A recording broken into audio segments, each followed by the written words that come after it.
Hello guys, Namaskar and welcome to Fit Zone. Friends, আজি আমি আলোচনা কৰিম আমাৰ ইমিউনিটি অৰ্থাৎ আমাৰ ৰোগ প্ৰতিৰোধক ক্ষমতা কেনেদৰে বঢ়াব পাৰোঁ অৰ্থাৎ বৃদ্ধি কৰিব পাৰোঁ, যাৰ দ্বাৰা আমি যিকোনো ভাইৰাছ বা বেক্টেৰিয়াৰ লগত যুদ্ধ কৰিবলৈ সক্ষম হওঁ। গতিকে তাকে জানিবলৈ চাই থাকক ভিডিঅ'টি শেষলৈ।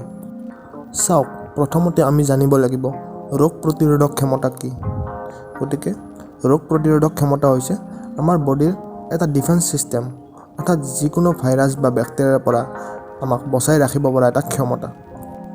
এতিয়া ছেকেণ্ড কথা হ'ল আমি আমাৰ ইমিউনিটি অৰ্থাৎ ৰোগ প্ৰতিৰোধক ক্ষমতা কেনেদৰে বঢ়াম, তাৰ কাৰণে আমি কিছুমান ষ্টেপ ফ'ল' কৰিব লাগিব। গতিকে আহক এই ষ্টেপবোৰ আমি আলোচনা কৰোঁ। প্ৰথম ষ্টেপ আপোনাৰ ডায়েট, অৰ্থাৎ আপুনি এই ক্ষমতা বঢ়াবৰ কাৰণে ডায়েটত ভিটামিন চি, ডি, জিংক আদি থকা খাদ্যবোৰ খাব লাগিব। গতিকে ভিটামিন চিৰ বাবে আপুনি খাব পাৰে টেঙা থকা খাদ্যসমূহ, অৰ্থাৎ নেমু টেঙা, কমলা টেঙা, আমলখি, মৌচুমী আদি খাদ্যবোৰ খাব পাৰে। ভিটামিন ডিৰ বাবে আপুনি খাব পাৰে গাখীৰ, কণী, মাছ, কমলা টেঙাৰ জুইচ আদি খাদ্যবোৰ খাব পাৰে। ইয়াৰ উপৰি আপুনি সূৰ্যৰ ৰশ্মিৰ পৰা অধিক মাত্ৰাত ভিটামিন ডি পাব পাৰে। দ্বিতীয় ষ্টেপ এক্সাৰচাইজ হয়, অৰ্থাৎ ৰোগ প্ৰতিৰোধ ক্ষমতা বঢ়াবলৈ এক্সাৰচাইজ কৰাটো অতি দৰকাৰী।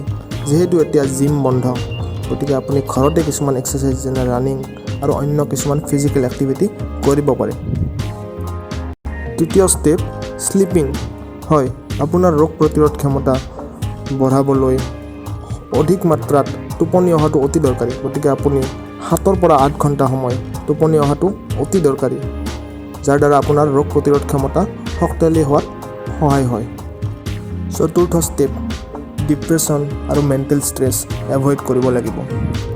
হয়, আপুনি যিকোনো ধৰণৰ ডিপ্ৰেশ্যন আৰু মেণ্টেল ষ্ট্ৰেছ আদি বেছিকৈ লোৱাৰ ফলত আপোনাৰ ৰোগ প্ৰতিৰোধক ক্ষমতাটো এইবোৰ কামত বিজি হৈ থাকে। গতিকে যিমান পাৰে এই মেণ্টেল ষ্ট্ৰেছ আৰু এই ডিপ্ৰেশ্যন টাইপৰ বস্তুবোৰ এভইড কৰিবলৈ চেষ্টা কৰিব।